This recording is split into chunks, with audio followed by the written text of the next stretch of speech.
So ripple counter will be implementing using T flip-flop. What we will do is we'll use the output of first flip-flop to trigger the clock of second flip-flop. Same way, second to third. Only once we are going to give the clock here. For the next clock, second flip-flop, whether it will get a clock or not is decided by this Q. Third flip-flop will be decided by output of second flip-flop, and T for all these flip-flops will be fixed to 1. This is a compulsion. Why T should be 1 is the flip-flop should toggle so that we are generating answers, and we'll collect the answers from here as Q0, Q1, Q2. Okay, what we'll have is T is fixed to 1. When we keep applying the clock, Q0, Q1, Q2. Okay, what I will do is I will take in opposite manner Q2, Q1, Q0, so that we can read them as numbers. 3 values are possible, Q2, Q1, Q0. So we'll have 8 different combinations. So 8 clocks. 1, 2, 3, 4, 5, 6, 7, 8. Okay, 8 clocks we have. So for the first clock, initially when 0, 1, 2 Qs will have all the zeros. For the first clock, for the first clock, Q0 will become 1. Why? Because toggle is fixed to 1. This will be 1. Remaining things remain as they are because the clocks are not given. For the next clock signal, this will toggle. Why? Because we are giving a clock and T is fixed to 1. This Q0 will toggle, but Q0 is 1 in the earlier state.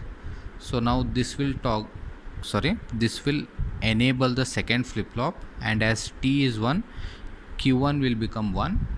Third flip-flop, it will hold its state. Same way, when we keep applying the things, we'll generate the values as numbers starting from 0, 0, 0 till 1, 1, 1 and repeat. So this is how the counter works. What we have to observe is we are using D flip-flop for designing shift register, T flip-flop for designing ripple counter. In shift register, input can be anything. It will be shifted from left to right. In a T flip-flop, T should always have 1, then only counter will read. For shift register, clock is given at the same time and same clock for all the flip-flops, whereas for ring counter, clock is given to the first flip-flop. Other flip-flops, clock is decided by the previous flip-flops output. So this is how we are designing shift register and ripple counter. We'll finalize by going through the things once again. So we are discussing about sequential circuits. Basic component of a sequential circuit is flip-flop. Flip-flop is a 1-bit storage and works on a clock signal. RS is first flip-flop, where we have set and reset conditions, no change if R and S are kept 0, and output is forbidden.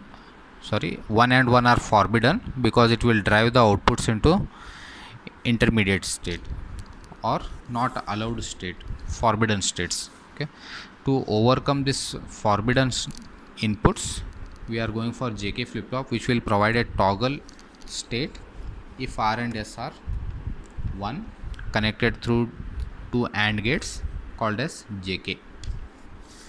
D is a flip-flop where output remains same whatever input is D, output will be same. 0 becomes 0, 1 is 1. We call this as a delay flip-flop. Toggle flip-flop is a device. Most oftenly students get confused with the operation of toggle flip-flop. Toggle flip-flop is 1.